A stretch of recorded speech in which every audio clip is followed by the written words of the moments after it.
All right. Okay, I think it's going. So yeah. How are you? How you doing? I'm doing all right. How are you? I'm uh, in a dorm room, or not a practice room at NYU right now because I just needed to squeeze this in on my day. But anyway, yeah, doing well. um, yeah. So I guess I'll just like introduce myself or whatever. Probably weird getting interviewed by like a total rando, but yeah. So I'm Sasha. I'm a music major and art major at WashU.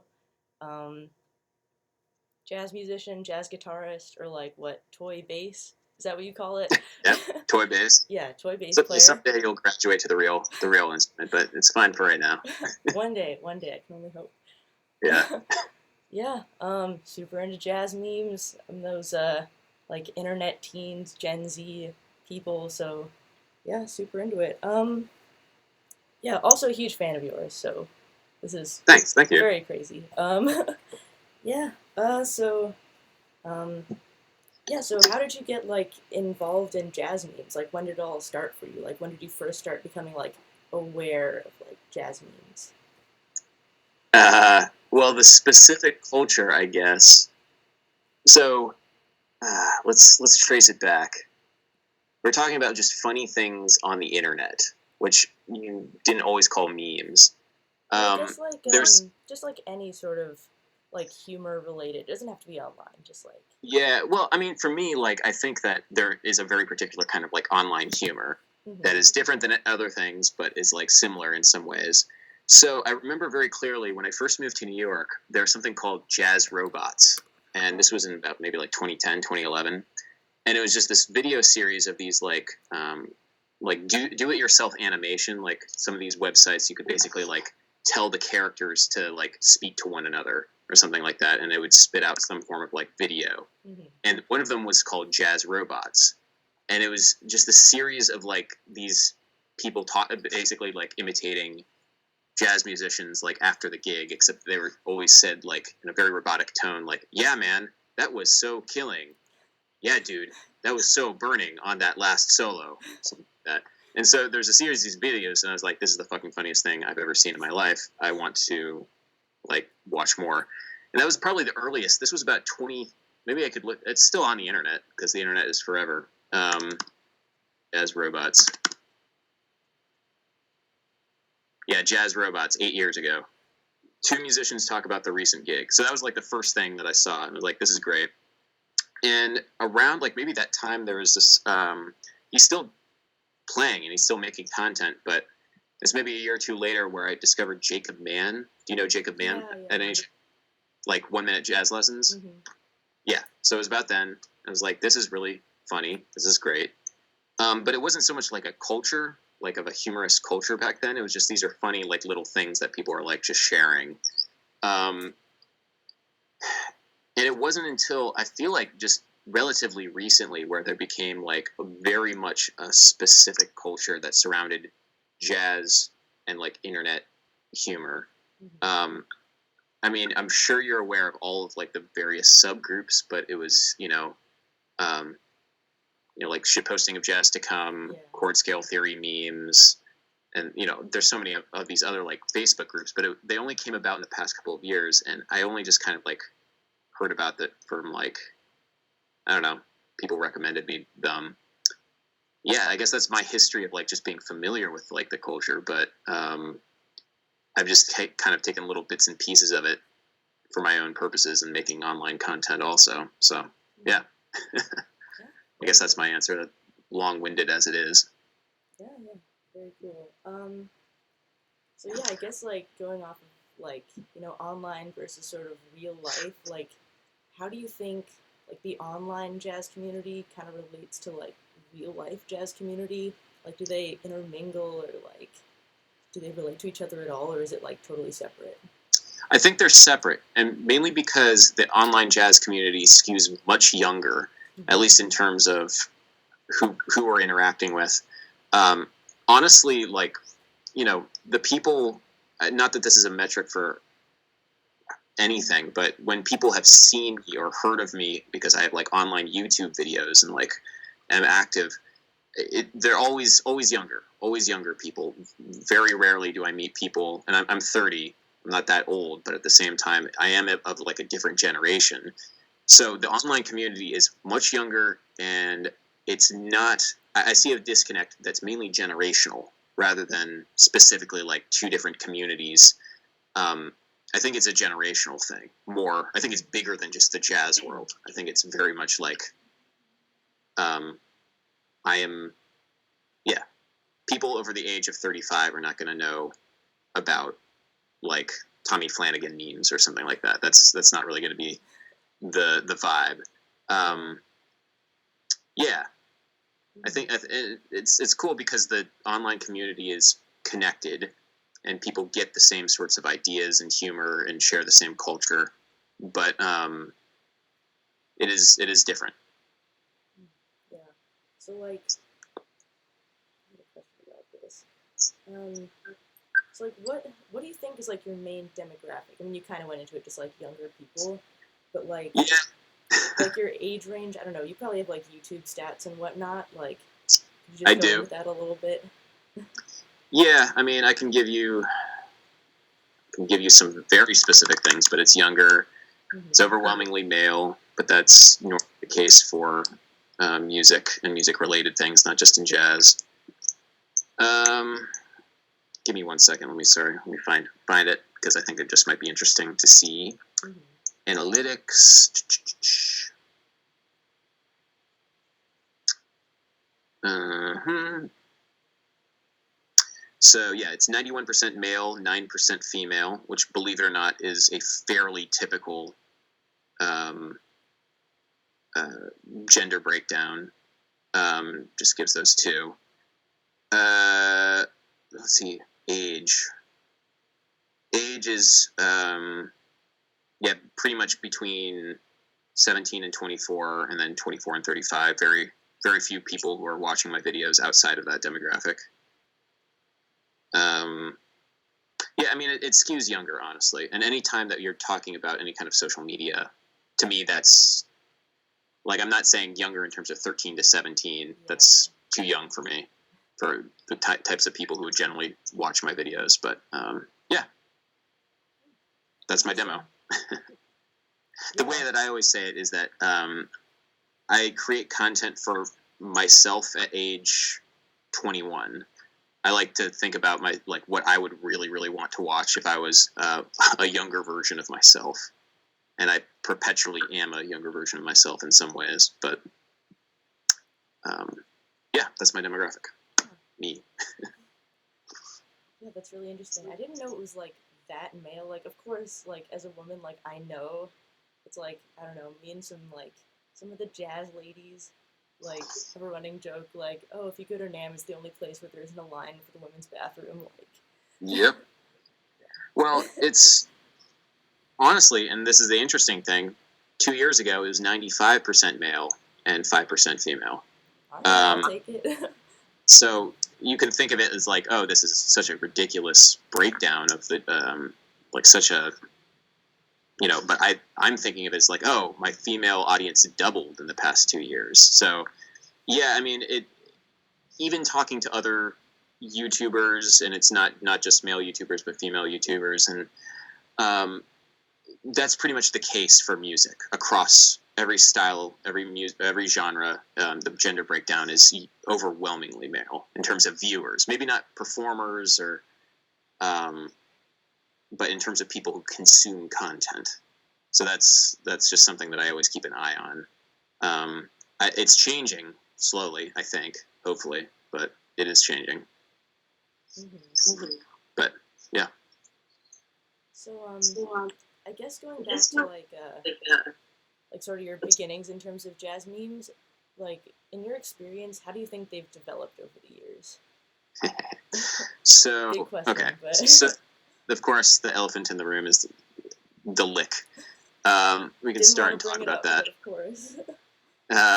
So the thing is like I first became aware of this one video that this guy Alex Heitliger, I always say his name wrong, but the guy who actually put together the official compendium of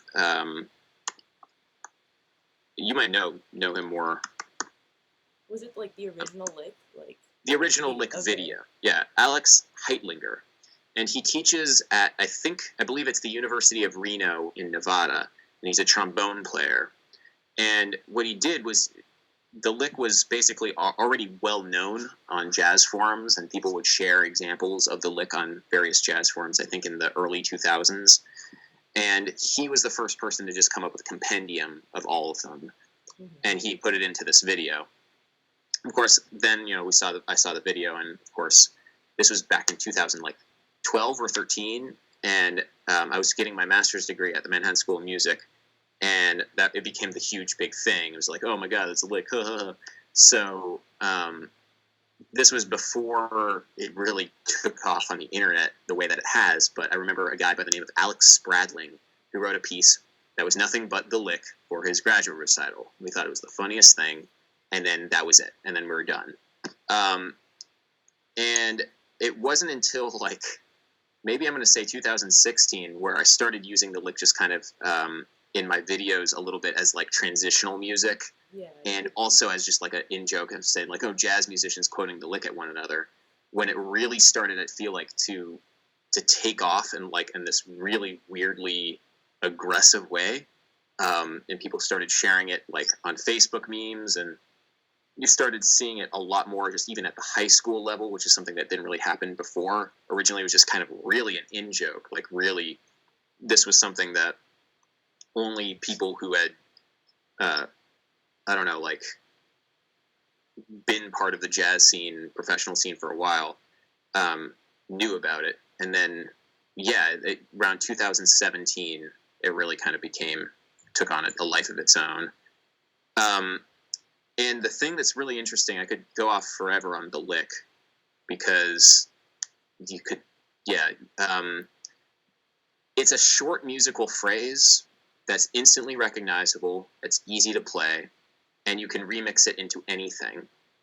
And it's not the only short musical phrase that you can remix into anything. In classical music, you had something called the dies irae, which is in a bunch of different pieces of classical music.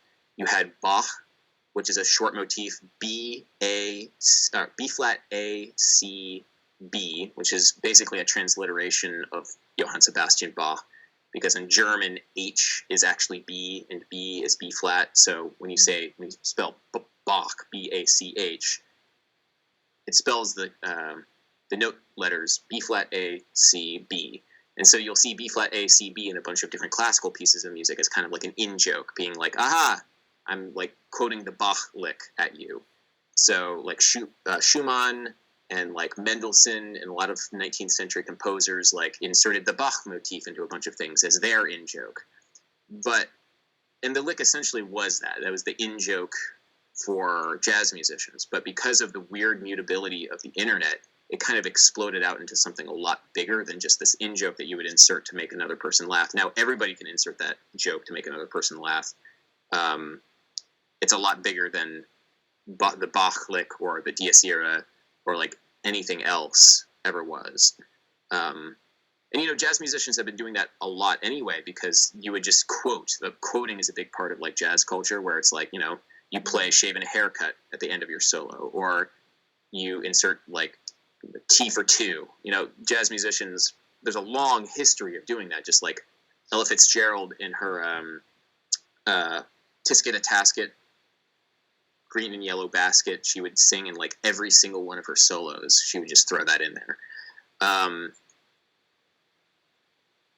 So it's a part of the culture itself, and it has been for a while, not just in jazz and classical music, but it's kind of because of memes and just what they do, it's kind of turned into something else. So, yeah, that's my rant about the lick. That's not exactly what you asked, but... No, that's fine. I mean, yeah. Just like everyone else, I love, literally, I recently wrote a song for a composition class, and, the bridge is literally the lick, 3 or 4 times. Yeah, I'm not immune to that. And you're now joining a tradition of people, a very quickly growing tradition of people who are writing music that's nothing but the lick, which is great. That's gonna be my next composition goal. Just oh my gosh, yeah. The lick is crazy. It's I don't know. Do you think I was recently thinking about your 7-Eleven video, and I think you briefly mentioned something about how like you want to make memes like more difficult, which I think that video kind of like spawned this idea because like I was thinking about jazz memes as like a gatekeeping method, like of keeping Mm. people out as well as like sort of seeing if you're like in. So I don't know. Do you think the lick is too easy? I mean, yeah. Okay, I could go. Yeah. So the whole idea with that, like, we need to shitpost our way to higher musical aptitude. Um, yeah, in a way it's a gatekeeping method, but it wasn't designed to be a gatekeeping method. It was Mhm. designed to be something to get people excited about doing something hard and to see if you couldn't do it, because it was like it's a challenge, it's a game, it's a little thing that you can do. But it is gatekeeping because you kind of have to explain it to somebody who isn't a musician, because otherwise it's just like, what the hell? What are you doing? You're just snapping your fingers weirdly. The lick being easy, I think, is a good thing because at least. I mean, it's not really used as a gatekeeping method. It's used as like a winking thing. It's like, Mhm. you know the thing. And we as human beings really like to feel like we're in on something exclusive. Um, it's a not maybe it's not a good thing or a bad thing, but that's the reason why everybody ends up doing it, is because it's easy, immediately recognizable, and you feel like you're part. You found your tribe. You feel like you're part of like a certain culture, and it's not so much that you want to exclude other people. It's Yeah. just that you feel like you're part of this one thing. Um, the 7-Eleven thing, I was literally, it was kind of almost an experiment. One, to see if people would do it. One, to see if they would actually practice that like ridiculous rhythm. And two, to see if I could like take that idea of people getting excited about a joke to kind of a ridiculous extreme, because nobody has ever practiced that polyrhythm seriously. That's not a useful rhythm. That's not a useful anything. It's just a tool. It's a practice tool for people. And by turning it into a joke, and by turning it into a challenge, and by turning it into something that is more of a cultural event rather than a practicing thing, um, I hope to get people at least thinking a little bit more about the music and like what's absolutely necessary as a musician in order to execute it. I think they're two separate things for two different purposes. Um, but honestly, it doesn't hurt that it's kind of funny. That's kind of like why I thought that it would be fun to do. But yeah, they're two separate things for two different purposes. Mhm. I'm actually going to ask you this: do you feel like the lick is too easy? Hmm. Wow, didn't realize I was being interviewed now. Yeah, I'm curious because Yeah. I'm just curious. Um, I mean, part of me says maybe because like, especially now that I've gone from like high school where I was like the jazz person. I was like, oh, Sasha, the jazz person. Like, and Mm-hmm. no one knew what the hell I was talking about, to like college where suddenly there's like more of a community. Now I feel like it's kind of, it is everywhere just because like I'm sort of in that community. Maybe that's why I think it's too easy, just because like I'm surrounded by it and it's like, oh, everyone knows the lake. It's like, yeah, I don't know. Well, your identity in high school was based on the fact that you had this particular meme culture, and now you're in a lot of other people who have that same identity, Mm-hmm. um, which is that's always a transitional period for anybody. Yeah. Um, but yeah, because it's like if you want to be like, there are other licks in jazz that you could find, and I've considered doing this. There's one, it's famous. It's called David Baker Bebop. Da da da da da da. Oh. David Baker Bebop, which is like 1 7 flat 7 uh 9 6 5. Da da da da da da. I can't sing, but Yeah. um, it's like in a bunch of other places. Mm-hmm. And I've considered making that video the lick 2. Okay, maybe you can make that video too, just to be like, this is the new thing. Yeah, I think But maybe what I meant by like easy, maybe not easy, but just like you said, sort of aggressive, like just so like overdone that it doesn't feel like a wink. It sort of feels like a punch in the face. sorry. Well, I mean, it's the musical equivalent of dabbing. Like, Yeah, yeah, exactly. the musical equivalent of flossing. It's the musical equivalent of any overdone meme. But that doesn't mean that it's not. going to go away. I mean, it's there. Oh yeah, no, it's never gonna die. It will never die. But yeah, I think for me there are a bunch of different things. For meme culture, there's very little scholarly research done on meme culture beyond just comparing it to 20th century Dadaism and like absurdism and a lot of that stuff. But very little of like research in terms of like, you know, how you feel to be part of a culture. And that's really what it is. And to have it aggressively thrown in your face over and over and over again makes you feel like it's cheap. Like the thing that I'm like my identity is based around is a cheap like joke and nothing of greater substance. So there's a darker side to it too, I think. Because the original thing that made you feel like you were part of a community is also the thing that makes you feel like this is not something that's worth being part of, because all it is just people like throwing the lick at back and forth and expecting a laugh. I think that's what it can be, and that's what it is. But you know, I don't foresee people like snapping a 7-Eleven polyrhythm back and forth, or maybe they will. I don't know. Yeah, and that becomes the marker. But yeah. Yeah, I mean, this whole project kind of got me thinking about, again, another one of your videos, but I mean, a kind of like well-known concept of like, you know, if you still use like if you bring your real book to the gig, like you're not a real jazz musician, like the shibboleth kind of thing. Shibboleth, yeah. Yeah. It kind of is, but it's not in the same way. Because honestly, when you're talking about the real book and some of that stuff involves what I'll call real knowledge that you have to actually learn. Somebody has to help you navigate through. It becomes a lot more of your musicianship is based around like the keys that you know, the tunes that you know, how you play, rather than this one little phrase that you can say, like literally a password. I feel like that's what the lick actually has ended up being, is like a password that says like jazz musician. I can enter now the jazz musician forums. But it's not nearly as a gatekeeping thing, because anybody can learn it. My favorite, I'll say this. The lick has occurred in recent years. Do you know the band Periphery? Vaguely, yeah. Okay, so they're a metal band. They're a gent metal band, but the lead guitarist has started inserting the lick in a bunch of his solos.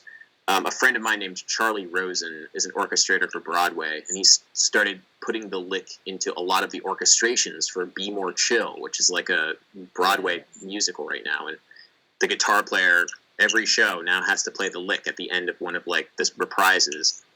It's like gone. It's like all over the place now. So it's not as much of a gatekeeping thing as, say, knowing what the right key, like knowing the correct chord changes to Thelonious Monk's Round Midnight. Like, to me, like for me, when I was growing up and doing a lot of jam sessions, that was important. And at least for some of the people that I was playing with, knowing the right changes was like the big thing. You couldn't play Round Midnight if you didn't know the right changes, because the right changes weren't in the real book, and they still aren't in the real book.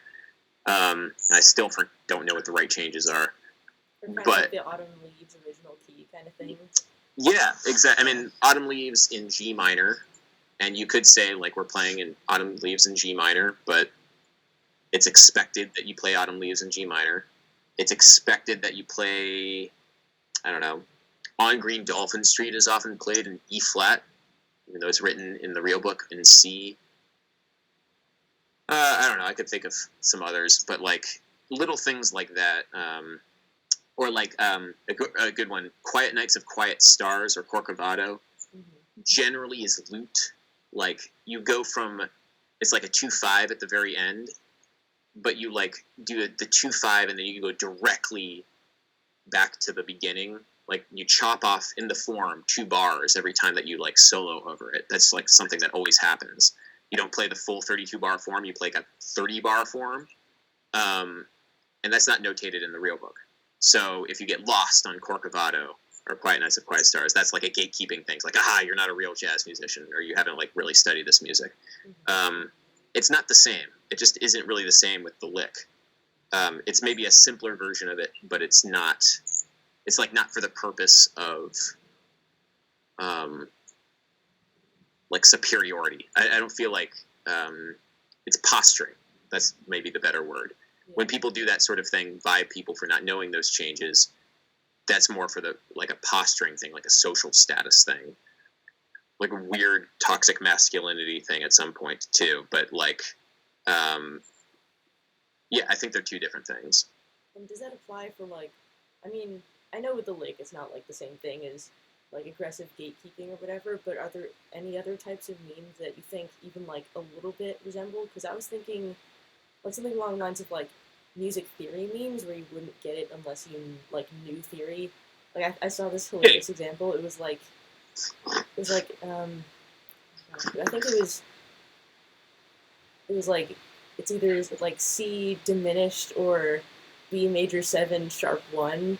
Like Oh yeah, yeah, that's fun. like yeah. Well, I mean, that's just humor about that's just humor, technical humor. Hmm. So you go on Reddit, go on programmer humor, like Reddit r/programmer humor. I don't get any of the jokes, and it's not even really gatekeeping because it's all about like coding, like Yeah. coder humor. To me, it just like washes over my head, and it's not supposed to be gatekeeping. That's not what it's Hmm. supposed to do. It's not supposed to weed out the people who are bad and keep the good people. It's just a means of relating to other people within your tribe. Hmm. Um, so like the meme of like was around recently, like a bunch of like stacked thirds across a grand staff, and like the chord was like C sharp 51 or something like that. It was like a 51 chord instead of a 13 chord. I don't know. Or there's all sorts of things like that, but I don't think it's a gatekeeping. I Hmm. think they're two separate things. They might sort of, on the surface, be similar, but I think one is to identify. One is for the purpose of you finding your tribe, and another is for the purpose of weeding out people who you feel aren't worthy of the title or whatever that is. Um, you could also say that there are two levels of gatekeeping. One is a little bit more informal. One is a little bit like lighter. One isn't meant to be entirely exclusionary, and then the other is meant as a very serious means of saying, um, I am worthy, and you must pass my test in order to be considered worthy. Yeah. So, yeah. Because I've kind of experienced like a like somewhat of an example of like sort of musical gatekeeping, at least through like partially through memes or like through music theory, like culture. Like I studied at a conservatory my junior year of high school for like jazz, and I was one girl out of about 50 or 60 like jazz bros. Mm, So I was trying to bond with my fellow guitarists, and they were just like, I don't know, maybe I'm overanalyzing, but they were making like jazz jokes and stuff, and I was like following. I was trying to like one up them, and they're just like aggressive, like keep going like more and more advanced, like clearly trying to like sort of weed me out. well, yeah, okay. I mean, it gets much more complicated when you're talking about like Like gender uh, and stuff. Yeah. yeah, gender politics and jazz, because that then becomes a much more, I feel like, interesting, and maybe you'll research a lot more of this. That becomes a little bit more of an interesting and I think more relevant understanding of what the gatekeeping actually is. Like Mm-hmm. there's the gatekeeping, and then there's the real gatekeeping, which is much more based on gender politics and posturing. I think posturing is huge in jazz music and the jazz culture, and that is, of course, an overwhelmingly male sort of thing of like who can outdo the other, and to have space for women in jazz, especially like women instrumentalists, because that is its own thing, like the instrumentalists versus vocalists, and then like weirdly gender then becomes wrapped up in your like musical identity, like Mm-hmm. what instrument you play is then like so much coded to like the yeah, your gender. It's just such a complicated thing. To be honest, since I did not grow up and was not young in the culture where memes were like everything, I can't say how that is right now. You would honestly be much more of a you would have a lot more primary experience with that than me, Yeah. because in my community, memes are like, in the real world, memes are just not as much of a thing. They really aren't. Humor is, but in terms of like internet specific humor, that's not governing things nearly as much as maybe people of younger generations Mm-hmm. are. So that would be really fascinating to just research, like how meme culture is like influence also like gender dynamics and like politics, especially in young jazz musicians. Mm-hmm. Um, yeah, I can't give too much in the way of like my own experience with that, because I'm removed from that in a lot of ways. But maybe you can definitely figure that one out. Yeah. Uh, I guess that kind of Anyway. brings me to like another question about sort of like your relationship with like the internet culture, because Mm-hmm. like you're a YouTuber, you make content, like so how does being a YouTuber and actually having to create content sort of change how you interact with like online meme culture? Well, yeah. So I kind of have to be up on meme culture, because it's a fine line. You want to be like, I never really think of myself this way, but like I am of a different generation than a lot of people consuming meme content. Mm-hmm. And so I kind of have to keep up with the kids, which is such a ridiculous thing for me to say, but I have to just understand the subtle kinds of humor, what works, what lands, the kinds of jokes, all those sorts of things, because I want to create content that is relevant and will be relevant also. So, I can't, I don't know, it's a fine line. It's just understanding the zeitgeist, understanding the language, and to put words on what that language is very difficult. Um, like, this is exactly what this means, and this is how I did it. But, YouTube is its own language with its own kind of, jump cuts and callbacks and references. It's very referential sort of thing. And, I watch a lot of videos. I consume a lot of content just to make sure that I know what's going on around me. And that's not really the case for any of my peers, in terms of people that I play with, or in terms of people that I like interact with, like in New York. Like, just having lunch with my buddy Josh, and he's like basically a professor here at NYU, and he has no fucking clue what's going on. And he's like, because he doesn't need to, because he's not creating content, he's teaching people jazz, um, like jazz history and stuff like that. So I don't know. It's a hard one to say. It's just like I log on to shitposting of jazz to come, and I read as much dumb fucking content as I can. It's all great. It's all amazing. So I don't know. I'm scared to ask this because I don't want to like I don't know ruin my idea of you as like this like grand like master of humor and like jazz. But Not. do you actually find it funny, or is it more of like catering to your demographic? No, I do find it funny. Okay, Uh, good. so I've always been like a little bit of a shit stirrer, like always, always.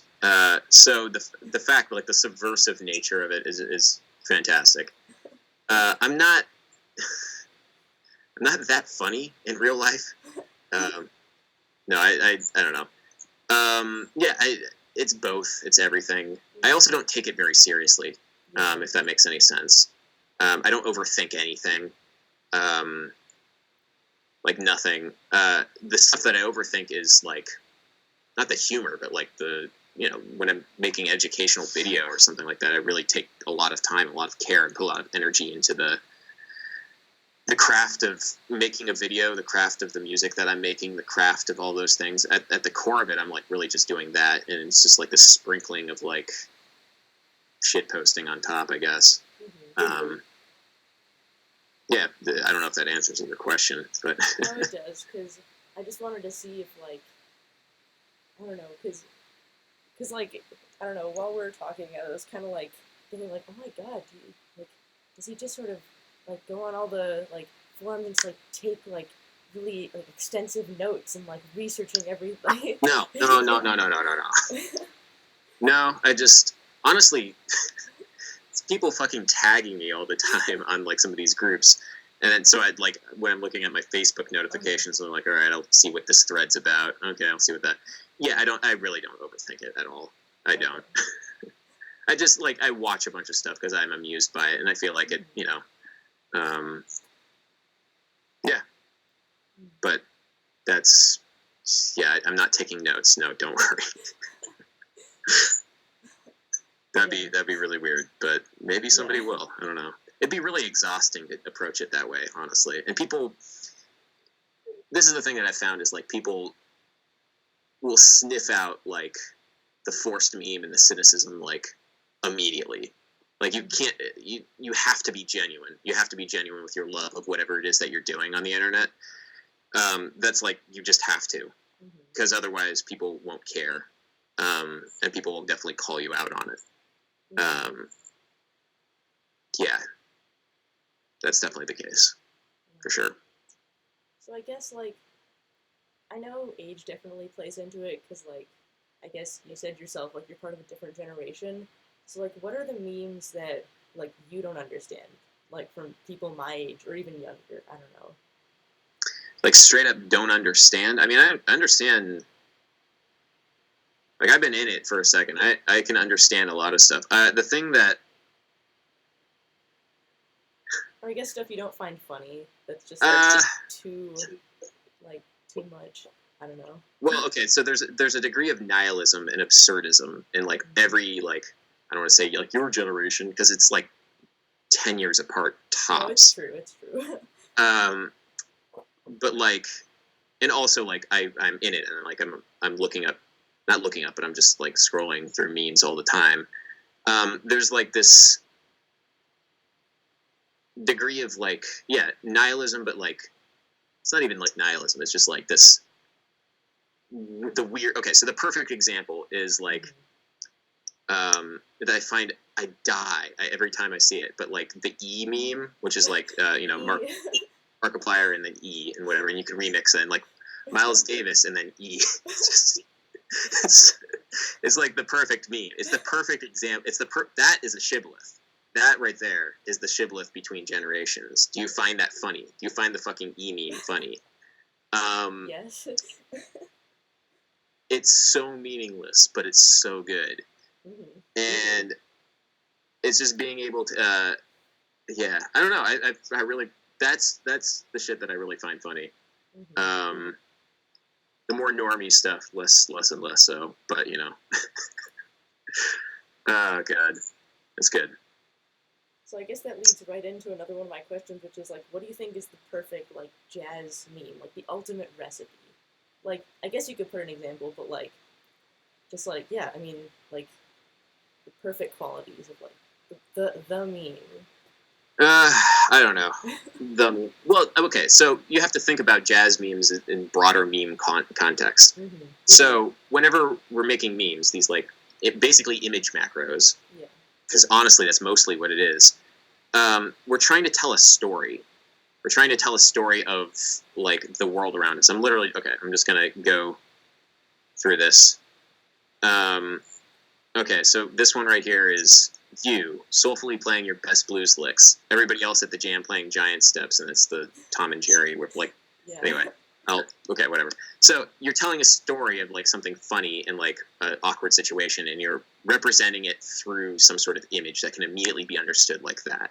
And there's so many sorts of these situations in jazz, of awkward situations, funny situations, just emotional situations, just in the culture writ large, that can immediately be expressed through some ridiculous image. And it's just a very specific way of expressing the language. And it's not just jazz meme culture, it's like meme culture for everything, every meme culture on the internet. And jazz just has a particular way of remixing these same images in a way. There's some which are unique to jazz, like the lick. There's some that are unique to like, the jazz groups like Rate My Changes. Like I'm scrolling through here. There's some which are very specific to jazz, but most of them are just part of like the larger lexicon. Like it's a language, it's a way that we communicate with one another through imagery that's immediately consumable, that can immediately creates a reaction in somebody. So the best memes are the ones which tell the funniest story most concisely. There's been a huge Tommy Flanagan kick recently. That's great. There's so many other great stories to tell about jazz musicians. So the second that somebody is able to like find a way of like telling the story, I don't know, of uh, like one that I'm sure could be remixed, although nobody has told the story yet. Charles Mingus punching Jimmy Nepper in the face, and then Jimmy Nepper like breaking a tooth. That's like a famous story of like Charles Mingus got so upset as trombone player, Jimmy Nepper punched him in the face, broke his tooth, and Jimmy Nepper like never could play trombone as well ever again. It's actually kind of sad, but like that's a very famous story. I'm positive you could remix that a million different ways into jazz memes. It's really what this is. You're telling the story, you're telling the culture, you're telling the history through these very specific, very Gen Z ways of telling stories. It's like more immediate, it's more direct, it's more, I don't know. There's a very specific feeling to that too. It's a different way than I guess my generation was feeling it. Like it's not ironic. There's just a different sense about all of it. I'm not sure if that makes any sense, any of what I just said, but because I'm kind of like working my way through my own thoughts on the matter, like while talking to you. So Yeah. So like, I don't know. What do you think like separates jazz memes from regular memes besides just like the subject matter and like the things you make jokes about? I'm not sure if there's much, honestly. Although I'm not like knee deep in any kind of other meme culture, Yeah. I'm not sure if there's a whole lot that says that jazz memes are different. I will say that the community generally is not alt-righty, because there is definitely an alt-righty sort of undercurrent in a lot of meme circles. Mm-hmm. But like there might be those elements too. Um, I don't know. I don't know what makes it. Maybe just the fact that it's about jazz culture, Yeah. and because it's about jazz culture, then it's has all these different kinds of very specific things that only jazz musicians will be able to like really know and find funny. The same way that programmers will only find programmer humor funny.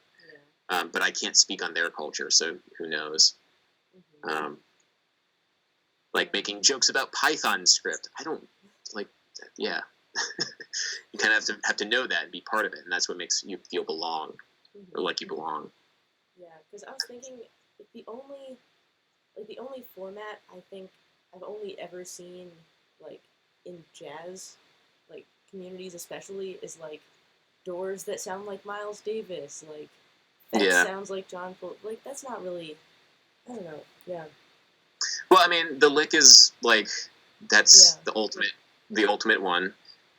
I mean, there.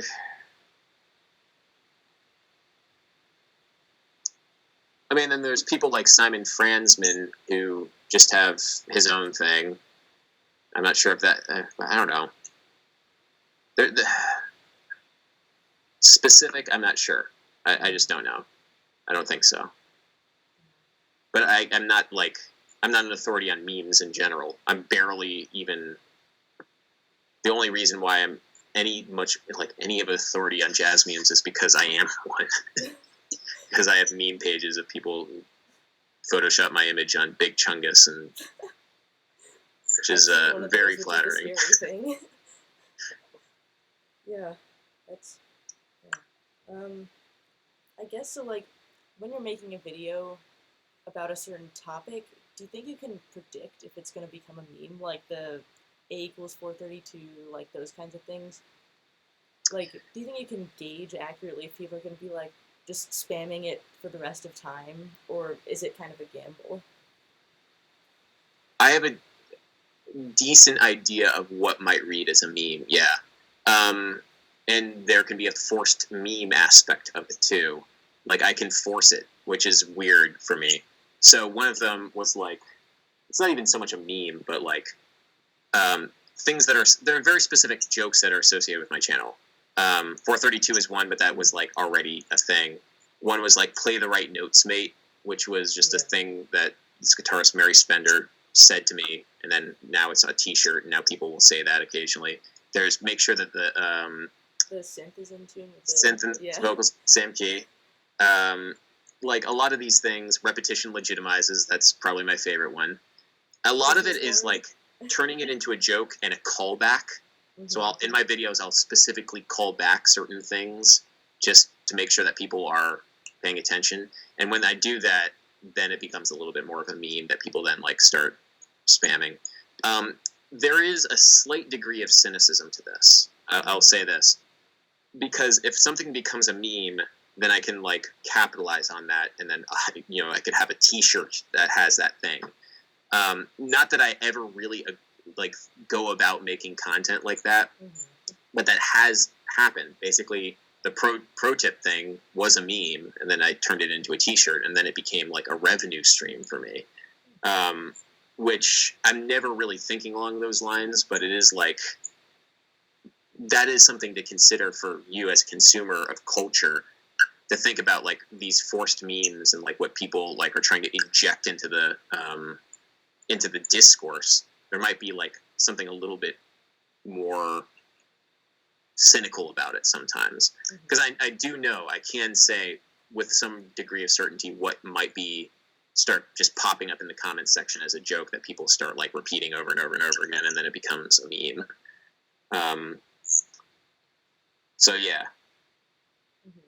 So do you like specifically go out to like, I mean, maybe not specifically like I'm gonna make a video and I'm gonna say this one thing and it's gonna get spammed, but like I guess do you try to like capitalize on that in more of like a YouTube context? Like, oh, if I say this one thing, like it'll probably like, I don't know, get more comments, get more like views, blah blah blah. Like, do you do that on purpose, or is it kind of like incidental?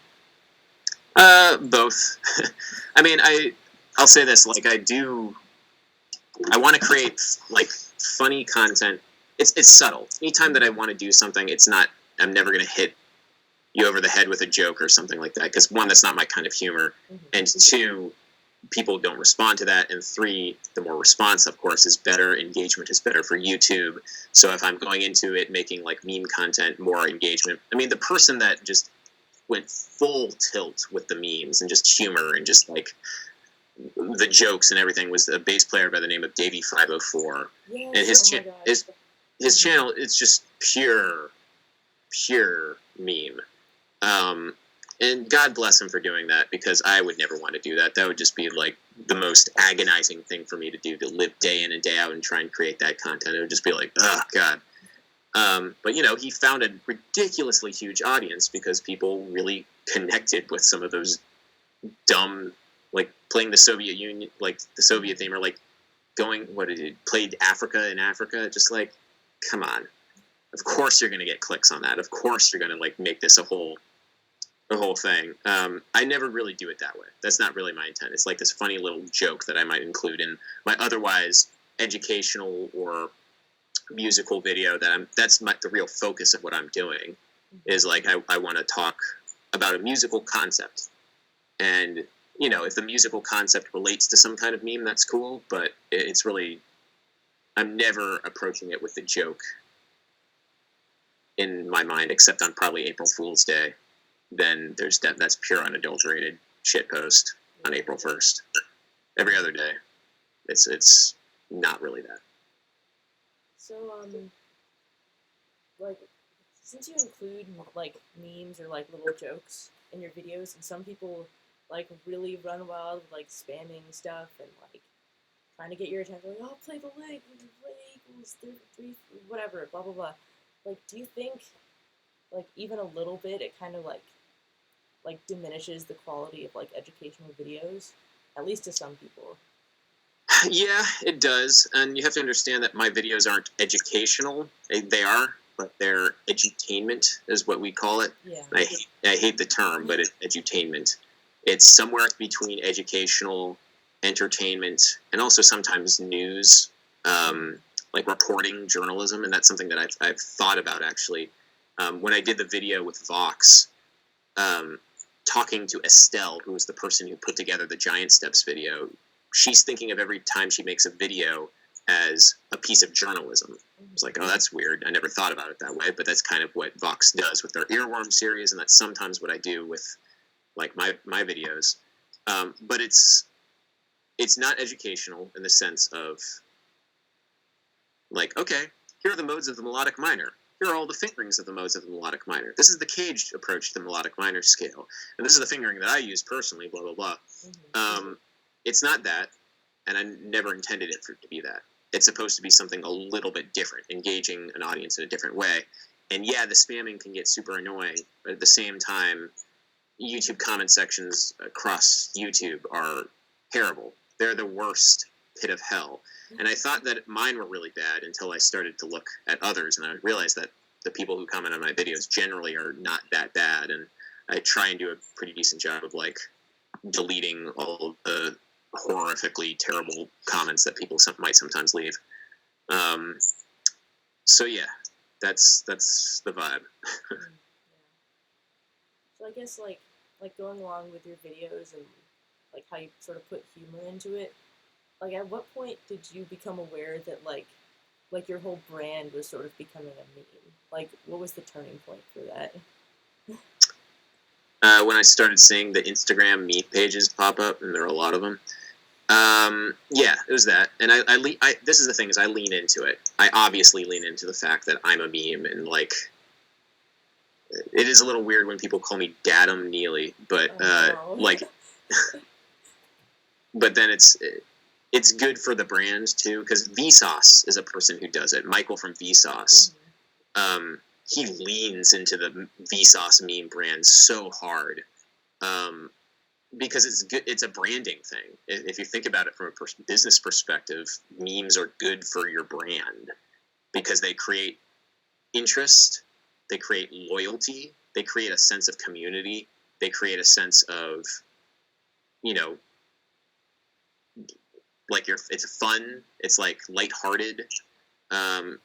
So when I knew that it became a little bit too much of, not too much of a meme, but when I started seeing a bunch of Instagram meme pages come up, I was like, all right, this is a little weird. I remember starting to show those meme pages to my friends, and they like freaked out. They're like, this is weird. Like, you should stop this. Like, dude, it's fine, but it is a little weird. My parents do not get it. My parents are very straight, weirded out by it, but you know. Yeah, that's interesting. I mean, do you see it like when you first saw it and like without the influence of your friends? I'm like, whoa, this is so strange. Like, did you originally find it weird or like flattering or like a mixture of both? I don't know. Yeah, all of them. Okay. Weird, flattering, strange. What it really did is it made me realize, one, my audience really was young, and two, this is the way that also people are communicating, is through this meme language, and it's nice to be part of that in a weird way. Like, both enjoy it and also be weirdly part of the weird mixed up soup that is jazz meme language. And the fact that like I've leaned into it and like participated, I think has only spurred it on a little bit more. But that's, that's part of it. You know, somebody like Amy Nolte, jazz pianist.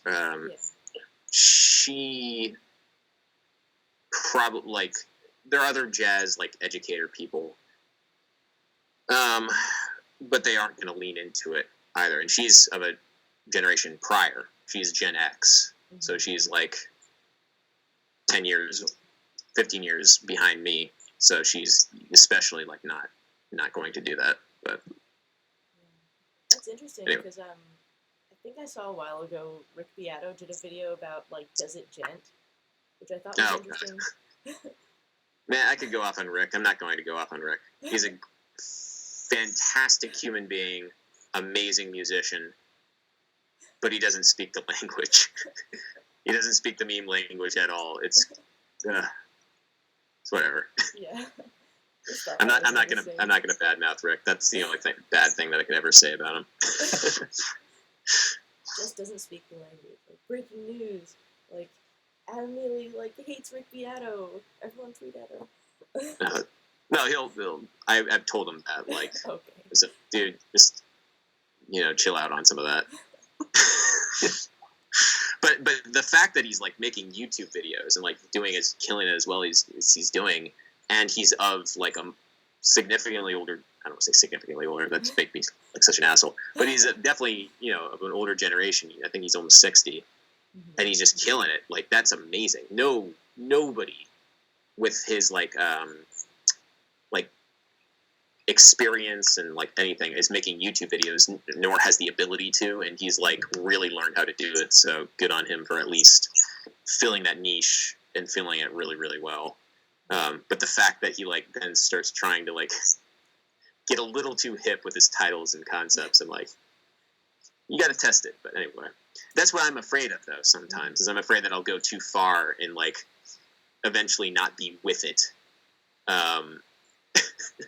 Which is, I don't want to, like, I'm never going to dab in a video. I'm never going to, like, do a fidget spinner video. Like, all this shit that just, like, would have been cool. Not would have been cool. I don't want to say that at all. It's like, never would have been cool, and I never would have done it. But there's always that, like, fear that I'll be that. Anyway. Yeah, that's interesting, because, like, I don't know. I always think of memes, like, just for me as, like, a hip internet teen is, like, something that I'll always understand and, like, my peers will always understand. But I don't know, if it does come to that point for you, like, where you sort of don't get the memes anymore, like, I don't know. I guess, like, what would you do, or, like, how would your brand change? I mean, what it is it's humor. Honestly, is what it's humor. And I'm not a comedian at all, but if you look at how comedians over time have like adapted their brands, some of the humor ages very poorly. Some of it, you're able to change with the times. But that's basically what it is. I'm a comedian in that regards. So I promise you, at one point, you will not understand the culture of the generation that comes after you. Oh, I'm sure. Yeah. I'm not saying that I understand. First of all, it's like very much not of.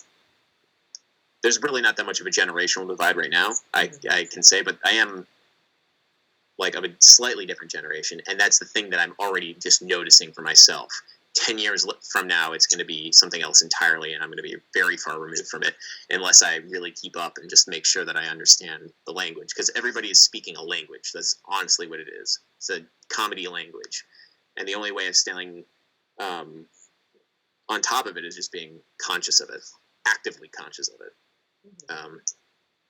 So yeah. It's interesting. Like I'm verbalizing a lot of things right now that I haven't verbalized before, because these questions I never really thought with the same degree of rigor that I would normally think about for like my musical subjects. So this is interesting. This is almost like revealing some stuff for myself, and I might go back and like think about it a little bit more too. So yeah. Anyway. So yeah, that's interesting, because like I think the way that me and my peers kind of interact, like from a humor standpoint, is like really, really different than like say your generation, or like my brother is like I think only about 2 or 3 years younger than you. Like I see him and his friends interact, and it's like really, really interesting and different coming from someone who basically shit posts like in real life. So like especially in like a jazz community in New York, like how do you and your friends interact, like based on humor? Uh, I don't know. I, that's a hard thing to quantify, because it's also different. People have different relationships and different senses of humor. Of course. I will say that I don't know. That's a hard one in terms of like differentiating it from internet humor other than it just is different. Yeah. I'm also not, again, like I'm not, I've never analyzed humor to any degree. Removed from the sociological aspect of any of it. I'm really honestly stumped. I can't give an intelligent answer on that one. How do we interact humorously? Giving each other shit. I don't know. Cracking jokes on the bandstand. I mean, we'll do, like okay, so this is one of the things that with a group of people that I'm very comfortable with, there's this thing on the bandstand where we try and make each other go, woo! Like, just to, like, see if we can't impress each other, but, like, in a very, like, supportive way, because we're not trying to impress each other in terms of, like, posturing or anything like that. So that's a big thing. It's like, can you get the woo happening? Oh, I'll give you the perfect example. This is the perfect example of the dumb shit that we do. 1 second.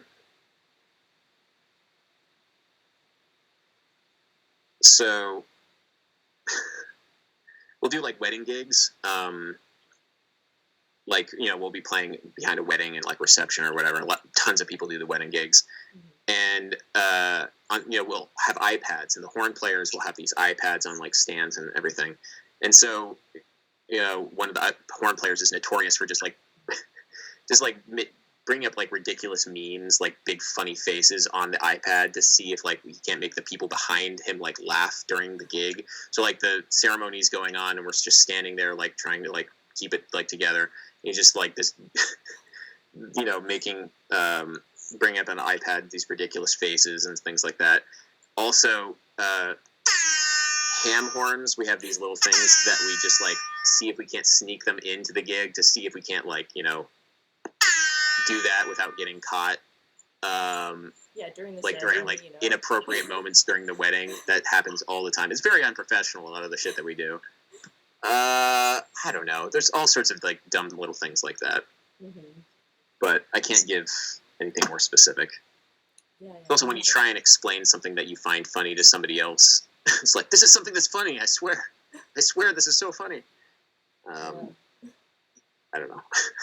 Maybe that was an unfair question to ask, because now thinking about it, like my mom will always ask me, like, or I guess used to ask me, because I don't live at home anymore, but, like, after school, like, picks me up from school, like, oh, how's your day? What do you and your friends talk about? I'm like, what the hell? What? I don't know. What kind of question is that? Like, yeah. I don't know. But yeah, I guess, like, I mean, maybe to give you some perspective on, like, the kind of jokes me and my friends make, it's kind of, like, along the lines of, like, or just saying something, like, outlandish and, like, totally nonsensical, just to see if someone's like, wait, what? Right. Or, like, we used to call that random humor. Yeah. Like, that was a big part of it, but I don't really do that anymore. But yeah, I know what you're talking about. Yeah. The random thing. Yeah, that was definitely my middle school, like, hot taco, like, and everyone laughs, like, I don't know. But yeah, I guess, like, I'm trying to think of an example of, like, some sort of, like, I guess modern random humor, like, I use.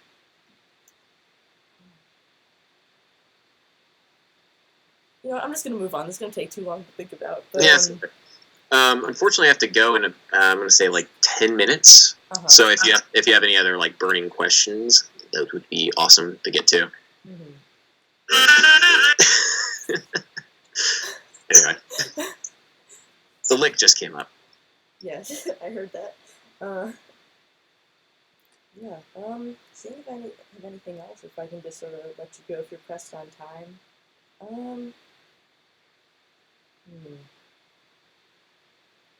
I guess just for after this is done, is it okay if I still, like, reach out to you if I have any, like clarifications, if something didn't transcribe right or anything? Yeah, for sure. I'm very curious also, like, how this will all come together and what your final project will end up looking like, because, like I said at the beginning, Mm-hmm.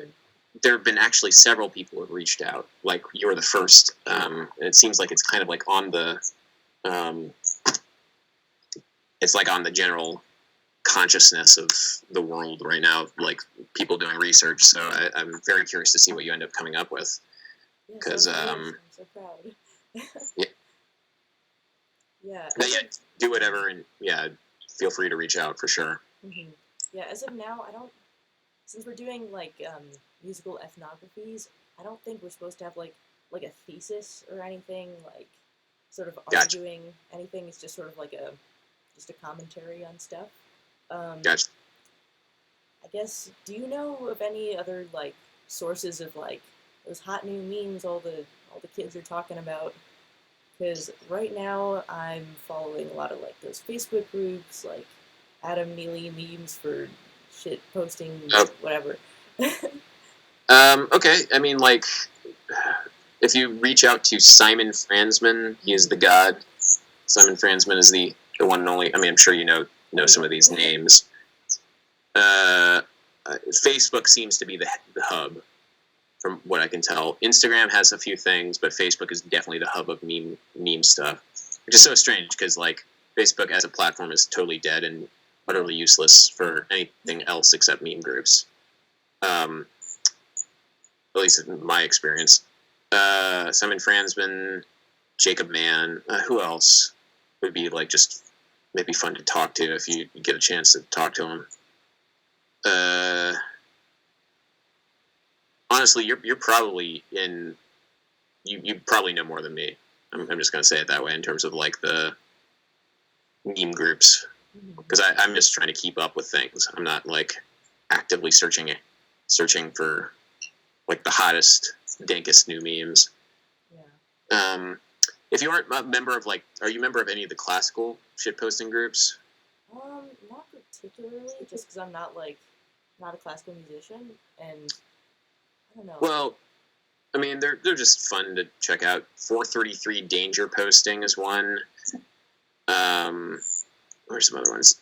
Music engraving shit posting. That's a fun one. Um,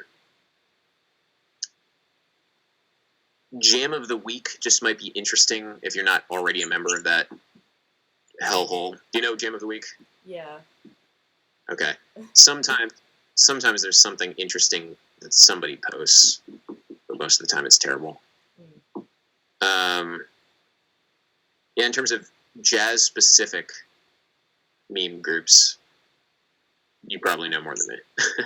Yeah. Actually, one more question, and after this, I'll let you go because I know you're busy and important, and super cool. But but Okay. like what kind of slang do you use like around jazz people? That's like I guess more humorous than like just like technical lingo.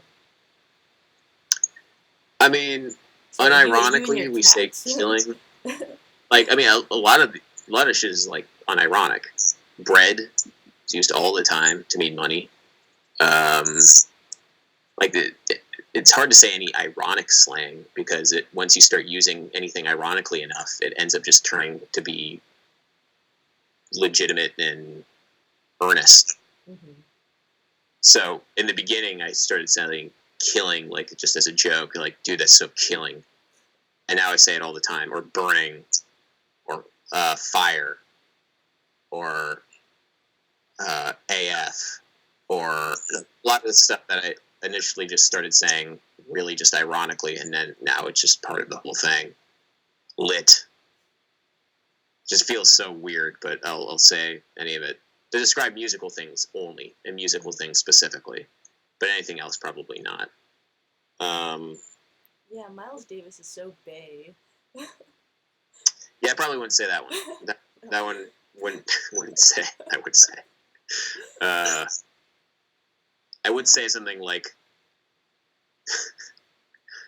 Sam Wilkes is Bay. Ironically, but I don't see myself actually saying it that frequently. Never mind. That's Um, on record, by the way. You're gonna be quoted by saying Sam Wilkes is bay. cool. Only met the dude once. I don't have that kind of relationship with him, but you know that's all right. I'll say that about like my close friends to make them feel uncomfortable for sure. Yeah. Yeah, I don't know. Some of the stuff in terms of like specific lingo, it's hard for me to say what I use and what I use unironically. But any of the classic jazz lingo, like yeah, we'll use for sure, unironically. Mm-hmm.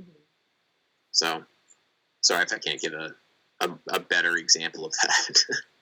No, But you're good. You're yeah, good.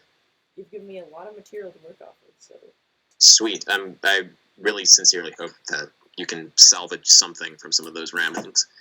I'll definitely Yeah, try. if you have any specific questions, I mean, it's just interesting to think of it as an ethnography because it's so new, and it's like it's not where my head is right now. Normally, when I'm thinking about musical related things or cultural things or all that stuff, I'm very much like thinking about the different connections, and this stuff is not really what I think about. If that makes any sense, I'm not really analyzing any of it. So I'm glad that you're like people are starting to do that. So Yeah. that's cool. Yeah. I guess I'll keep you updated on any on like my project if you're interested. I don't know if you care, but I very much am interested. Yeah. Anything that you come up with or any insight or any thoughts for like you specifically and how you relate all this stuff together, I'm very interested. Because it's a cultural thing and it's directly related to, the music that I make and the community that I'm part of. So yeah, please let me know whenever you're done or whatever you end up finding out or coming up with. Please let me know. my final project I think is next month ish. So I think I'll try to like get a video of that, and if you want it, I can send it to you. But Yeah, for sure, definitely. All right. Do you have any questions for me about like just the whole process? Anything? I No. What? Well, I mean, just general biographical things. So, what year are you right now? don't know. I'm a freshman. Freshman. Okay. Yeah. Cool. And it's like what kinds of ensembles are you playing in? I was in jazz combo last semester. This semester, my schedule was like totally slammed, so unfortunately I couldn't do it. I'm hoping to pick it back up again next semester. Um, yeah, that's kind of it in terms of like ensembles I play in. Obviously, I just like practice all the time or as much as I can. Oh yeah. What Sorry, yeah, you probably have to do a lot of like gen eds and stuff here. What is your harmony and your ear training curriculum like? That I haven't gotten to yet. Okay, so you're just in ensembles right now, or in terms of like well, you're not in ensembles, but in terms of like your music curriculum, what are you doing? Well, I'm double majoring. I'm an art and music major, so got it. Yeah, so this year has been mostly dedicated to getting like studios and stuff out of the way. For music, I'm currently taking ethnomusicology, like what I'm doing right now. What else? Composition workshop, which is just sort of like free composition, just like do it. So I've been composing. What else? Guitar lessons, I guess that counts. Yeah. Yeah, hopefully. I'm just curious. I just wanted to know like how just what the structure of the program was, or just what exactly you're doing, because it's just interesting to know. Also, one, what different schools are doing. Two, how it's changed since I was in school. Three, just interested. So yeah. Cool. Well, yeah, thanks for asking me to do this. I'm very grateful for at least the opportunity to get my thoughts in order on a lot of this stuff. Let me know if you have any questions or anything. But yeah. Again, sweet. Thank you so much. This means like so much to me. Yeah. Yeah. Well, best of luck on everything on getting this project together, and may the memes be with you. All right. I'll let you go. Thank you so much. All right. Take it easy. Bye-bye. Peace.